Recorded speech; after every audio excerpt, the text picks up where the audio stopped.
it's live, pal. Sorry. We will ban you from the Summerfest. Right here in the Silverdome. Jeff Harvey. And I have half the brain that you do.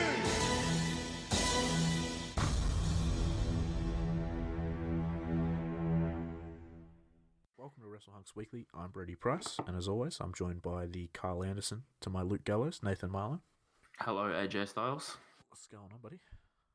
Nothing much. Just internet issues, but here we are. We finally made it. We're here, pal. So thanks for everybody to tuning in.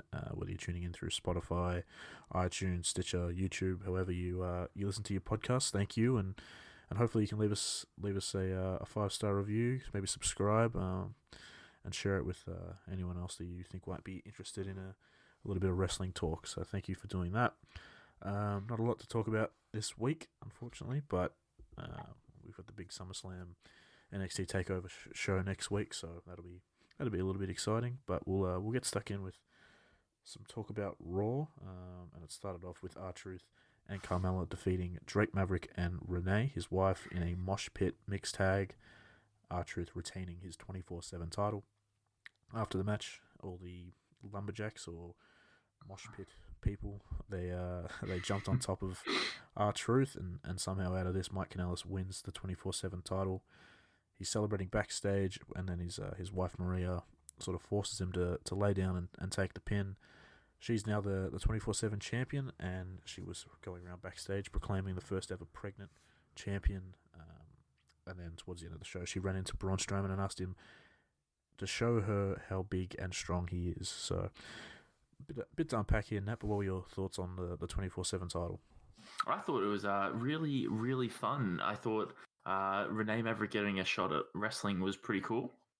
And Mike Kanellis winning was a surprise, being on top of the of R-Truth first. I thought it was Eric Young first, but it wasn't. And then we get some weird stuff with Maria. I don't hate it. A lot of people do. What do you think? I mean, I don't hate it either. I think it's getting her and Mike on TV, so I can't really complain about it.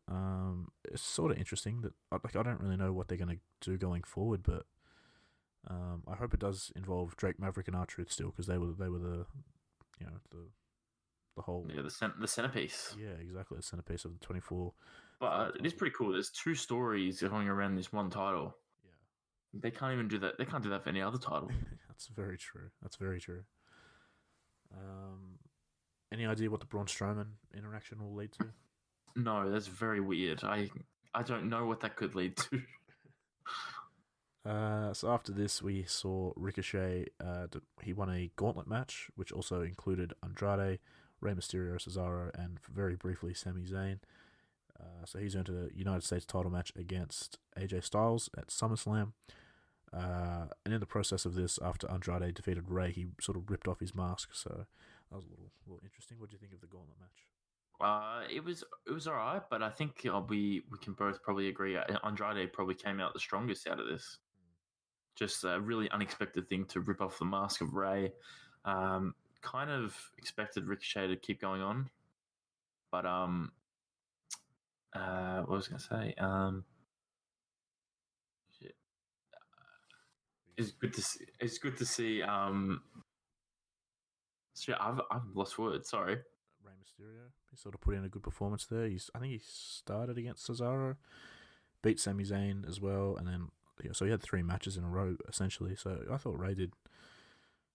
They did well to sort of show that Rey still got it a little bit. Andrade only beat him after he had a couple matches, so there's sort of that rivalry they can continue to go with, which I'm not going to complain about because they have great matches. So that's true, very true. And now it might be even a little more personal with Rey having his mask ripped off by Andrade, and Andrade obviously knowing the heritage that he has. So yeah, it should be interesting going forward. And like you said, Ricochet and AJ just makes sense to continue that. It didn't look like that feud was done. So yeah, it's just it's a bit silly. They said there's no more rematches for the titles, but then we went through all this just to have the rematch. But we got some good wrestling out of it. We had a triple threat tag team match for the Raw tag team titles, and it's the OC, Gallows and Anderson, defeating the Usos and the Revival to win their second Raw tag team title. this was a good match. What did you think of the OC getting the gold? Oh, it's good. I hope this isn't just like a temporary kind of thing. I hope this really leads to something because it's so cool that all three of them have the belts now. And yeah, it's cool. Kind of sad, like that. It's kind of like taking it away from the Revival and Usos out of nowhere, almost. But I think this is really going to propel the OC story. Yeah, that's what I was thinking as well. Like I want the Revival to be champs, but I'm very happy that Gallows and Anderson are champions. So yeah, I don't know. I mean, this wild card rule might lead to the Revival getting the SmackDown titles or something. I don't know. So hopefully, yeah, it's good for the OC. They look dominant now, which is not something that Gallows and Anderson looked like probably even like a month ago. So yeah, I thought it was good, and the match was pretty good, especially towards the end. It sort of picked up, and you can't really fault it having these three teams out there. They're all pretty good. So yeah. Next up, we had Becky Lynch and Alexa Bliss, and the match was stopped between the two when Alexa Bliss couldn't continue with an injury. This led to Nikki Cross challenging Becky to a match. Becky would win, and then she would get attacked by both Bliss and Cross, and then Natalya would come out and put the sharpshooter on Becky. It was like after an ad break or backstage, Natalya said that she wants to challenge Becky to a submission match to prove that her submission is superior to Becky's, but Becky wouldn't accept, so that's why she's not issuing the challenge, which was very confusing. But I agree. What did you think of this sort of Becky matches, the matches, very silly and unnecessary. But I guess it got them to where they wanted to go with Natalya doing the sharpshooter. After earlier, we got to see Becky knee Finlay in the balls. That's right, I forgot to say that. Yeah, and she gave the disarmer to Natalya in the ring.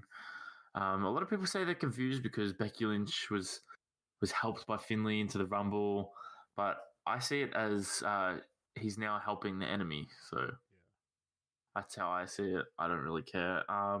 Hopefully the crowd gets behind this match because otherwise it's going to fall flat on its face at SummerSlam. What do you think of the potential submission match stipulation? It probably needs it. Probably needs something on top of it. A submission match lets them have a no DQ match essentially with submissions. So a bit more aggressive. So I hope that is the route they're going. I don't think they just tease it. Yeah, and it makes sense that these two both obviously have submission finishes. So it'll be interesting to see how people take to this feud and this match. So yeah. Next up, Dolph Ziggler versus Seth Rollins ended in a disqualification when Brock Lesnar attacked Seth.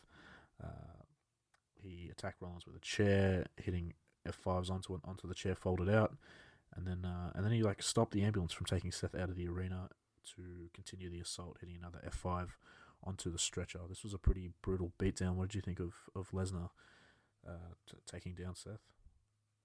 Well, it was great. It was brutalizing. It was just everything we needed to after Seth hasn't seemed like a champion material kind of the past couple of weeks. And just a quick mention of Dolph Ziggler, his entrance was pretty good. Amazing. I'm interested to see where they go with that. There's a possibility they might lead to a match. I mean, Saudi Arabia show is not that long away. So it'd be interesting. The Seth stuff, really, he's probably creating a lot of what would you say, like sympathy for himself, coughing up blood. It seemed kind of brutal, kind of weird that Becky and Roman had his own thing to deal with, but Becky didn't really stay by his side. It was kind of weird. She was just in the background. But I'm once again just a week fucking. It was like a 180 turnaround. Kind of excited for this match now. Yeah, I think I agree with you with Seth getting the sympathy. That's at least it's going to give something for the crowd to get behind him a little bit. Because like you said, him being the babyface, it's just sort of mocking Brock Lesnar. It's not very funny, and it's not really getting anyone behind him. So yeah, I agree with you. It was a nice little change up to see this attack, and maybe a sign of things to come going forward on Raw and SmackDown, hopefully. The Samoan Summit, which I'm not exactly sure what that means, but It turned into a brawl between Samoa Joe and Roman Reigns. Throughout the brawl, then Drew McIntyre came out, helped Joe, started to beat up on Roman, which led to Cedric Alexander helping Roman. Then the Usos made the save for Roman when he was getting beat down, and then for some reason Gallows and Anderson attacked the Usos. They were all on the stage, which saw Cedric Alexander jump off the I don't know what you would call that, sort of time. Just the set, I guess. Jumped off the top of that onto everybody, and then eventually the brawl got back into the ring with the baby faces standing tall. What did you think of this for a finish for Raw? No, it's pretty cool. Kind of like an olden kind of Raw kind of finish. Like, you know, there's big chaos at the end, and then Buddy Stone Cold stands tall, or the fucking baby face stand tall. I like that. It was cool. Cool ending to Raw. It was different. The OC getting involved makes zero sense at all. There's literally no reason for them. They won the titles. If anything, they should just hide and never mention the Usos again. But what, this leads to an 8-man tag next Raw. So it is what it is. But I thought it was a cool ending for Raw. Yeah, it definitely reminds me of the Attitude Era, and just seeing seeing Cedric Alexander in the main event with Roman Reigns, like just standing next to him, standing tall, like that's cool. It does a lot for him. Yeah, it definitely gives him a rub a little bit. So it's good to see. Whether or not we see this, go any further with Cedric, I'd hope it does, but we don't really know. So yeah, we'll see what happens next week. But a chaotic ending. It was a lot of fun and something different to what we usually get to close out Raw. SmackDown Live recap: Kevin Owens defeated Drew McIntyre. Was this sort of surprised you to see Drew losing clean to Kevin Owens? Yeah, he's just like fodder for Shane McMahon. Like, I don't like when they do this. Like, they did this with they did it for the Roman feud too. They let Drew lose to Roman pretty easily, and I don't know. I'm not a big fan of it because both of us, like, we like Drew. We want to see him thrive, and even with Shane McMahon, it's like it gets him exposure, but it's also just making him seem weak. Yeah, he should be the big monster heel, but for whatever reason, they don't see him being that. I suppose, at least not right now. It's good for Kevin Owens getting a big win as he goes towards SummerSlam, but he should be brutalizing. Alexa Bliss and Nikki Cross defeated Bayley and Ember Moon. After the match, Bayley hit Ember with a Bayley to belly.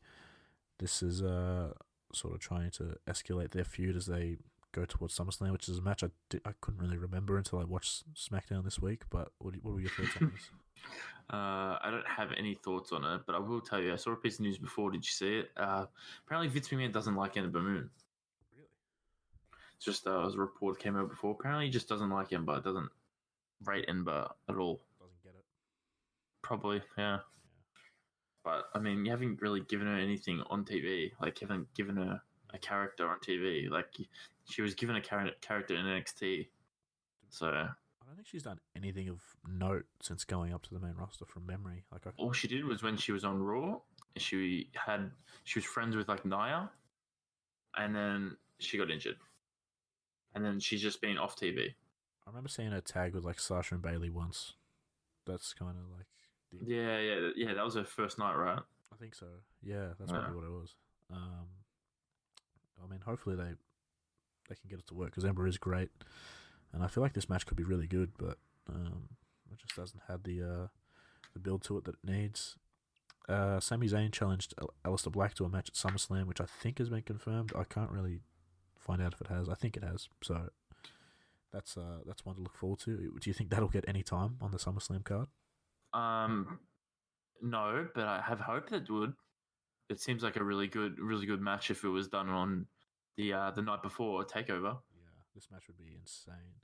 I could see something happening where Aleister Black just hits a black mass and pins him. No, don't say that. Don't say it. It might happen, though. Yeah, it might happen. Trish Stratus made a return to WWE, and she was on the King's Court with Jerry Lawler. This led out Charlotte to challenge Trish to a match at SummerSlam, which Trish would accept. So we got the match that we were talking about last week. What did this do for you? Was the promo good? Was it what you were expecting? Yeah, I like Charlotte's promo. I liked her words. It seemed like she kind of schooled Trish, like almost like Trish didn't really know what to say. I don't know. It just came off better that Charlotte was better in this whole promo for me. We kind of knew we were getting this, so it was like stop dancing around the question. Just get to it. But we got it. I thought there'd be some physicality here, but no, there wasn't. So, I think this is probably going to be the best women's match on the card. Yeah, it's going to be a lot of fun. It's one of the matches I'm most looking forward to. I think so. Yeah, it'll be interesting to see what it's like and see how good Trish is at the moment. You know, obviously she hasn't really wrestled that much since retiring over 10 years ago, I think. So, yeah, it's going to be a lot of fun, I think. So then after this, we saw Dolph Ziggler defeat Finn Balor with a distraction from the Fiend. So this sort of furthers the Finn Balor Bray Wyatt feud, and Dolph gets a little win and a bit of momentum towards SummerSlam. What did you think of that? Mr. Bray is really scary when he's just himself. It's kind of creepy, and his eyes just like widen. That's fucked. It's weird. It's cool for Dolph. He got a win. That's kind of important for him to get some wins. Yeah. And I like the way Finn's selling all this, that he's just scared. He just doesn't know what to do. So it's going to be interesting how the match plays out at SummerSlam. Interesting to see what Bray looks like in gear in this Fiend gimmick. Well, I'm interested to see his entrance, to see like what kind of music it is and things like that. It's going to be very interesting to see. This might be the most. Maybe it just appears from under the ring. Yeah, you never know. Ali got a non-title win against Shinsuke Nakamura, so this seems like it's probably a championship match at SummerSlam, you would think, between these two. Would you be excited for that? Yeah, I think so, but I'd be more excited if we didn't see it at Smackville. Yeah, that's very true. Like, they have so many guys that they could have thrown out there. Should have just done Apollo. Yeah, it would have made sense as well. Yeah. What are you going to do? A promo package that aired with Randy Orton describing why Kofi only won the title because of him, and how his reign is a fluke that will come to an end at SummerSlam. This was a pretty good package. Would you A+. Yeah. A+. All of it was A+. It was a great promo. It was great. It was like just describing why their feud didn't continue in 2009. It's a kayfabe not kind of answer, but it helps with the story. It progresses everything, and Kofi can't just be himself. Randy Orton's Randy Orton. Kofi's not himself. Yeah, I love that stuff from Orton, just saying like all I had to do was be me, and Kofi had to do all these other things to get the crowd behind him and get people to notice him. So it was really good stuff. This feud, I mean, I don't know what will be the main event. Probably Brock, because it's Brock, but I don't know. This feels like the biggest match for me. Yeah. With all the history and the background between the two, so I'm very much looking forward to that one. Speaking of Kofi, he defeated AJ Styles in a, I guess, champion vs champion match they were calling it, with the New Day and the OC at ringside. What did you think of Kofi versus AJ? Well, 2 hours before the show, it was advertised to be New Day versus the OC. Was it? Yeah. You haven't seen this? They rewrote the whole show an hour before. Really? Yeah, so 2 weeks in a row, SmackDown's been rewritten. So, I don't know, Vince and Eric not getting along in that department. So, it was supposed to be, New Day versus the OC, and then they just changed it to champion versus champion. Very interesting. But the match was good.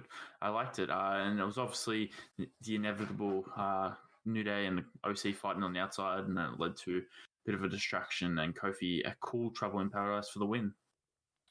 Yeah, I mean, you can't really go wrong with these two, so pretty good. Yeah. The show was sort of going long, and I was sort of checking the time, and I remembered like Roman's supposed to be coming up soon. There's like a minute to go in the show. What's gonna go down? So we got to Roman Reigns. He was walking backstage towards Kayla Braxton to get interviewed, and then some backstage equipment started falling on him. He survived. Roman, yeah, he avoided death apparently, which was very interesting. Fuck, he's done that twice within a year. Jeez. So yeah, I guess they're not too sure who did it or whatnot. I'm guessing this is a mystery storyline, like trying to figure out who tried to kill him. Why would it not be Samoa Joe? Yeah. Oh, I mean, I've not seen anyone say it's Samoa Joe. Why could it not be Samoa Joe? Why can't it be him? I mean, if it's not Joe or Drew McIntyre, I'll be pretty shocked, to be honest. I saw there was Buddy Murphy right at the end. He was in the background right at the end of the show. Yeah. Or is it Bruce Pritchard? We're actually my top 5 is very very linked to this, so oh, there we go. We'll get to that a bit later. But what did you think of this segment and how it was shot? Terrible, corny, but you know what? It's got everyone talking, and I don't see everyone saying, "Oh, it's a bit cringe," but then they're saying, "Oh, but who can it be?" Yeah. So it's worked. I think they did well, and props to them for making something look so bad but so intriguing. I kind of think, like, I don't know where it leads to, whether it's like a mystery person for a long time, like, is it weeks leading up to finding out who it is, or whether it's a SummerSlam thing. But yeah, that's true. I mean, it gives Roman something, which is good, and hopefully they use it to put someone over that needs it. But Kayla wasn't very good in her speaking role there. Yeah, no, it was it wasn't great all around, but she was out of her depth. I mean, we keep talking about different, and they are giving us different, which is a good sign. So yeah. Like, as a whole, what did you think of Raw and SmackDown for this week? I know it's like they're both good. Yeah, like it's next week sort of the go home, and then we sort of get to SummerSlam, and then. But you know, these kind of weeks can sometimes be a little average, but I thought they did a good job. So yeah, I agree with that. They were both solid shows. So that's sort of Raw and SmackDown. So we'll get into your news roundup. Alrighty, then time for the news. Well, we're going to start off with some New Japan news. And the first 3 entrants have been confirmed for next month's Super J Cup tournament. New Japan announced on Thursday that Sho and Dragon Lee will be taking part of the tournament, as well as TJP, Tyler Perkins. So Sho, but not Yo yet. He hasn't got the all clear. No, so that's kind of weird, isn't it? Yeah, I don't know why that means one. But I mean, they have 16 entrants, so maybe they want to just see if they can get other people. Yeah, that's true. So 16 in total. So next thing, we've got some kind of more Japan news, but not New Japan. It's MLW have formed a working relationship with Pro Wrestling Noah. And the alliance between the companies was announced at Thursday night's tapings in Queens, New York. And Court Bauer told Sports Illustrated that the partnership includes a talent exchange and a content collaboration. So maybe that leads to a show between the two, which would be kind of cool, kind of be a big shot in the arm for MLW. Court Bauer says the world of MLW just got a lot bigger, and this begins in the next phase as we continue to grow the league's global footprint with these strategic alliances. Yeah, there you go. So, I mean, I don't really keep up with anything Pro Wrestling Noah. I mean, they didn't even sign Hideo Itami. Yeah. So next up we have Chris Van Vliet, the interviewer guy on YouTube. He's joined AEW's broadcast team officially. Yeah. And it's good, yeah. Yeah, it's a pretty good signing, I guess. It wasn't something I was expecting, but it makes sense. He said in a tweet, "I'm honoured to announce that I am officially joining AEW on October 2nd for the very first show on TNT. As a lifelong wrestling fan, this is a dream come true to mix my passion for broadcasting and pro wrestling as a backstage interviewer for AEW." So that's good. But also more AEW news. Cody will be facing Sammy Guevara on their first taping. So that's good. Did you see the other match that's announced for the taping? A mystery 6-man tag, the Elite versus Jericho and 2 partners of his choice. So, do you want to talk about who you think it is? I haven't given it any thought, actually. I mean, Penta and Phoenix is maybe too obvious. I'm not too sure. Do you have any ideas, or? I did. Keep talking, because I lost my train of thought. Well, I don't know. I mean, I'm trying to think of like the heel teams, and I mean, like SCU, Private Party. These are all like babyface teams, best friends. Like maybe Dark Order, but that seems like a weird fit for Jericho. So, that's it. I was thinking it's either LAX, who aren't with any company at the moment, or it could be like a mixture of him, MJF, and someone else. Yeah, could be. Since he has such a good podcast with MJF. Yeah. They're almost friends, and then MJF said he would consider watching his matches now. So next up, we have WWE Studios and Netflix teaming up for a sitcom starring The Big Show. It was announced today that the production on The Big Show will begin in LA, California on August 9th. The live-action multi-camera comedy series will feature 10 half-an-hour episodes. This is a description of the show.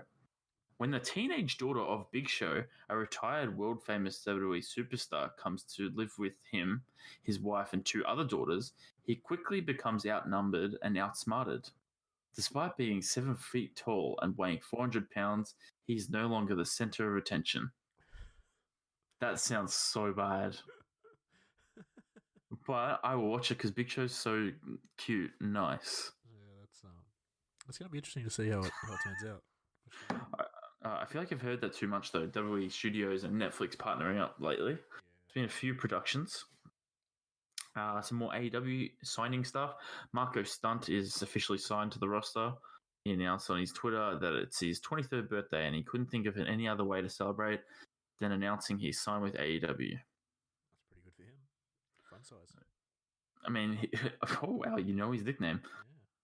Yeah. I mean, that's pretty good for him. Like a guy that as small as him probably hasn't been seen to would actually make the business. So it's really good for him. So next up, we have another collaboration. It's Ring of Honor and the Mexican promotion CMLL are partnering together for a 3-show tour this September, which is around the time that aren't AAA running the Garden.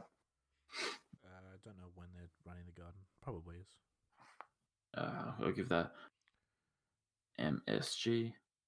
Yes, it is AAA. Yeah. AAA at MSG, September 15th.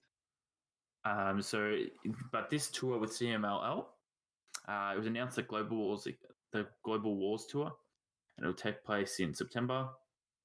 It will begin on the 6th of September, and it will conclude on the 8th of September. So, assuming the middle show on Saturday will be taped. Probably. They usually do that. So, yeah. So that's pretty much all the news for this week. So we'll get into our roundups. YouTube, there's just up, down, down.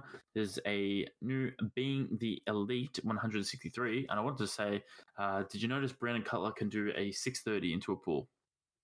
I did, yes. I did. That's insane. He's athletic for sure. Like that's genuinely insane that the guy his size can do a 630. Yeah, that was just about my favorite part was them doing flips into the pool. It was weird, but it was better than the other week one. So we have Celtic Warrior Workouts with Sheamus, episode 88, with the one and only Babatunde. Hey. So, good man. Episode 47 of Demandy's Donuts is now up. Boogs has got some more videos, and WPC has a lot more videos. Apparently, they've just said the whole channel is now just Josiah Williams interviewing people. So, that's good for him. He's getting a bit of a role, so maybe that turns into something for him, a bit more of an interviewer. So I'm going to do something different here. Go for a wrestling roundup, just shows around the grounds. Ring of Honor this week was pretty poor, kind of shitty episode. Probably don't watch it. I'll advise you. Road to All Out AEW.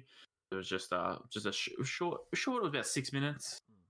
Probably progressing the Cody Sean Spears story. Cody couldn't even look Sean in the eye. We had MLW, which was all right. We had a Mexican death match that was crazy. It was like 10 minutes, and there was thumbtacks and shit. It was weird. And Jim Cornette's on commentary. It was really weird.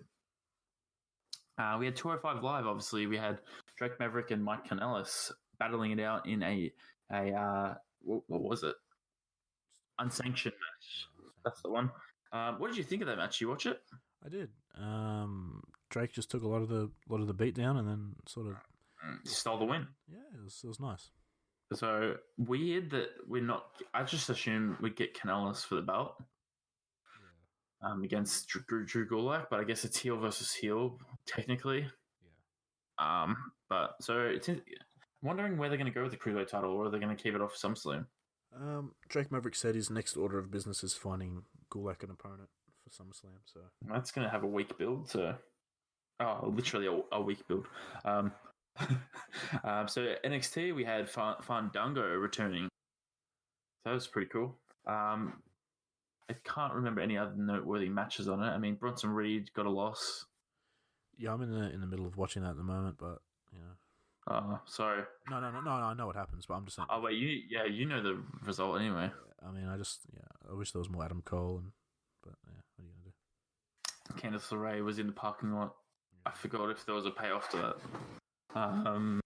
NXT, okay. Actually, the Io Shirai versus Candice LeRae is going to be made official for TakeOver. So yeah, that's really cool. 2 women's matches on TakeOver, which is really cool. They're both very rare. Yeah.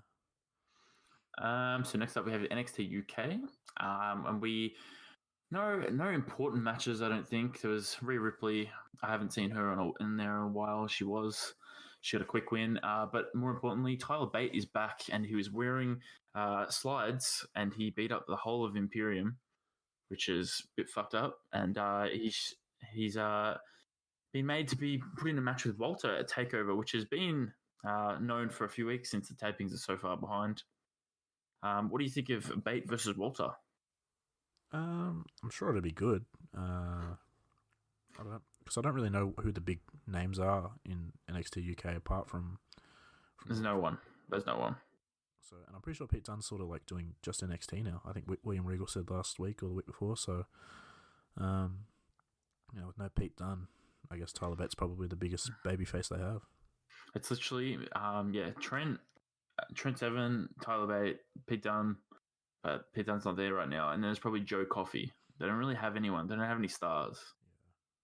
So it'd be interesting. Jordan Devlin got denied a rematch. So interesting to see where they go from there. Whatever. We had Smackville on Saturday or Sunday for us. What do you think of Smackville? Waste of time? It's a nice little show, I guess. That's how I feel. It wasn't anything I'd go out of my way to watch, but it's cool, I guess. It's always nice to see a little, like, just the setup, how it's sort of a live event. It just feels different. So I don't know. It was all right. Well, if you're me, and you missed the first 2 minutes of Ali Nakamura, you wouldn't have a clue why I was Ali Nakamura. Because I woke up and watched it, and I stayed off social media because I don't know. I just didn't go on it because I woke up and put it on, so I didn't know Finn was out. So I was wondering why was Ali there, and they didn't explain it till like after the match. So Smackville was okay. It was an hour, so they're kind of limited. Next up, we have some New Japan. I'm not fully caught up, but Moxley versus Shingo was a great match. Evil versus Zack Sabre Jr. was a great match. And, of course, Kenta versus Okada was a great match. And that'll be the wrestling roundup for this week. And I'm done. We're flying through it at the moment. This is good stuff. So I guess that leads us into this week's top 5.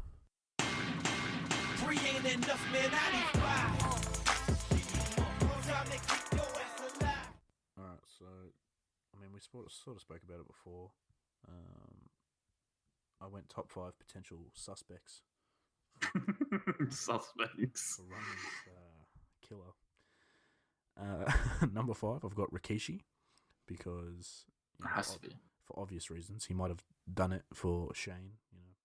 Done it for The Rock. Yeah, and he's got a history of doing these things. Samoan, maybe he didn't like the way Roman was representing his lineage. I don't know. He didn't protect the Usos the night before. Yeah, exactly. So I think there's reason to think it might be Rikishi. Number 4, you said Buddy Murphy. I saw that photo as well of what it looked like him walking away from the scene. So I don't know. People might be reading too much into that. He might have just been backstage for it by accident or something. I don't know. Number 3, Elias, just because of the Shane McMahon sort of friendship that he has, and we've seen him, fight Roman in the past on behalf of Shane, so that makes Mm-hmm. sense.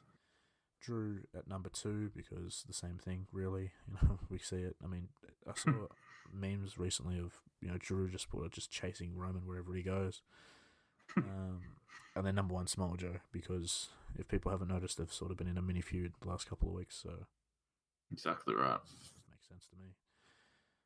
So that's the top 5 potential suspects. Potential, but the actual suspect is Bruce Pritchard and Buddy Murphy. I hope so. That'd be if it's Buddy Murphy, that'd be really cool because it's a good spot to be in. He was the only wrestler that was there. That's true. That is true. So we just got a question in from @Cena section on Twitter. If you want to get a question into us through Twitter or Instagram, you can do it at Wrestle Hunks Pod. He wanted to know who pins Maria for the 24/7 title. Oh shit! I haven't thought about it. Have you?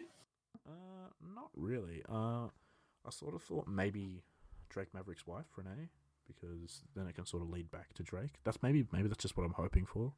Well, tomorrow is her appointment.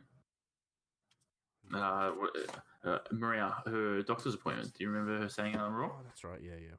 Tomorrow's her doctor's appointment. So if a lot of people are saying R-Truth as the doctor Oh my god. and just lightly puts her shoulders down. That would be funny. So I feel like that could be the go. Put that on social media. Maybe she just keeps it to Raw. But depends. Maybe it could be Nicholas or Maxwell or Buddy Wolfgang. I don't know. Just someone who's not big. Maybe Braun. Maybe Braun's gonna show her how big and strong he is. Yeah, that's a good point. I don't know. It's interesting. I don't know where they're gonna go, and I like that. It's just a weird story. Yeah, they've got plenty of different ways they can go about it, so it should be interesting what they decide to do. So far, they haven't really disappointed with the 24/7 title, so hopefully they continue to knock it out of the park. Is there anything else you sort of want to get to, Nat, before we finish up? No, it's season 10 time. Season 10, absolutely. Yeah, so before we go, make sure you rate, subscribe, and share the podcast. iTunes, Spotify, Stitcher, YouTube, all the other good podcast services is where you can find us. Make sure you follow us on Twitter and Instagram at WrestleHunksPod. If you haven't followed myself or Nathan yet, you should probably do that. He's at Nathan Marlowe. I'm at Evil Brody Price. He'll keep you up to date with all his G1 watchings once he gets around to it. So yeah, I have to keep up with that. Might have to get onto it now since got to wait for Fortnite's update. yeah. And if anyone wants to play Fortnite with us, DM us.